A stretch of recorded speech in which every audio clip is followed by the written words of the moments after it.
The Fear by Natasha Preston. Read for you by Phoebe Strole with Andrew Eiden. Prologue. Fear. I watched the pathetic buzz of excitement from my car.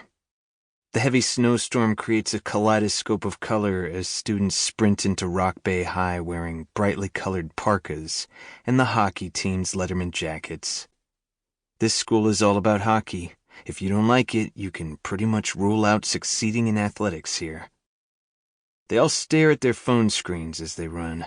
With my window cracked open, I can hear some of them over the howling wind as they pass me without a second glance, the way I like it. They debate the topic of the day: who has the worst death fear?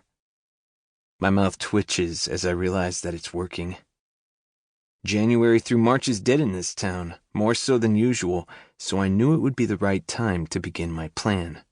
My meme is spreading like wildfire. I never had any doubt that it would.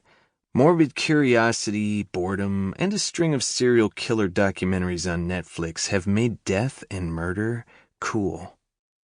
Now I have everyone talking about the most painful and gory deaths. They're sharing their most feared end. I used a fake account to post the meme. Some random girl's pretty face as the hook. I used it to friend request Kason Risby. I knew he'd go for it. He's the type.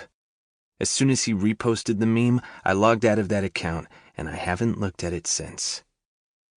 The cops can trace the IP address, but it will go to a greasy trucker's cafe off the interstate, far enough from our cruddy fishing town. I watch everyone run up the steps. The jocks in a pack, the band geeks carrying instruments, the popular girls cackling. They disappear into the building quickly because of the weather, but I know what they'll be talking about.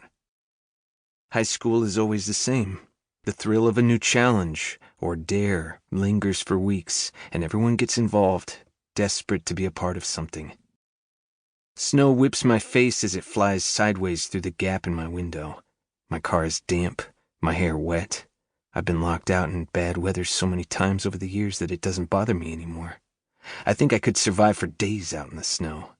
That's one positive from my childhood, I suppose. With a sigh, I close the window, get out of my car, and walk a few steps closer to the building. My heavy boots crunch in the snow. They're all excited about sharing their biggest fear, excited by something I barely made it through. It's a game to them.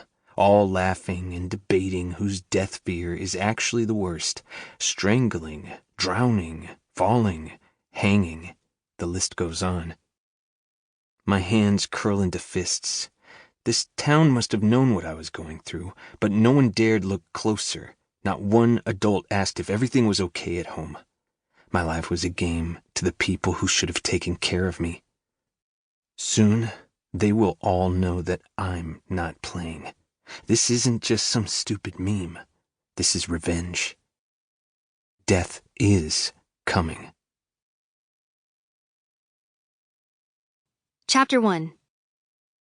Izzy. Snow coats the ground like a fluffy blanket. It looks beautiful, like thousands of tiny crystals that glisten in the sun, but it also conceals what could be underneath. Last winter, it took 2 months until the snow finally melted to find my neighbor's dead dog. 2 full months that little terrier had been lying there, just yards from their front door. Anything could be lurking under the snow.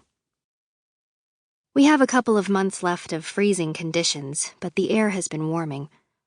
Not quite enough to make the snow melt or stop it from falling, but just enough so that I don't feel like I'm being punched in the lungs every time I step outside. I walk to my car and immediately blast the heat. The roads are clear, as they're plowed regularly, giving the impression that they've been carved out of the 10 inches of snow that frames them. More storms are in the forecast. The sun is up, but gray clouds stop it from making an appearance. January is perpetual nighttime in our little fishing town. When my car is warm, I flick the lights on and back out of the driveway. Luckily, Sample complete. Ready to continue?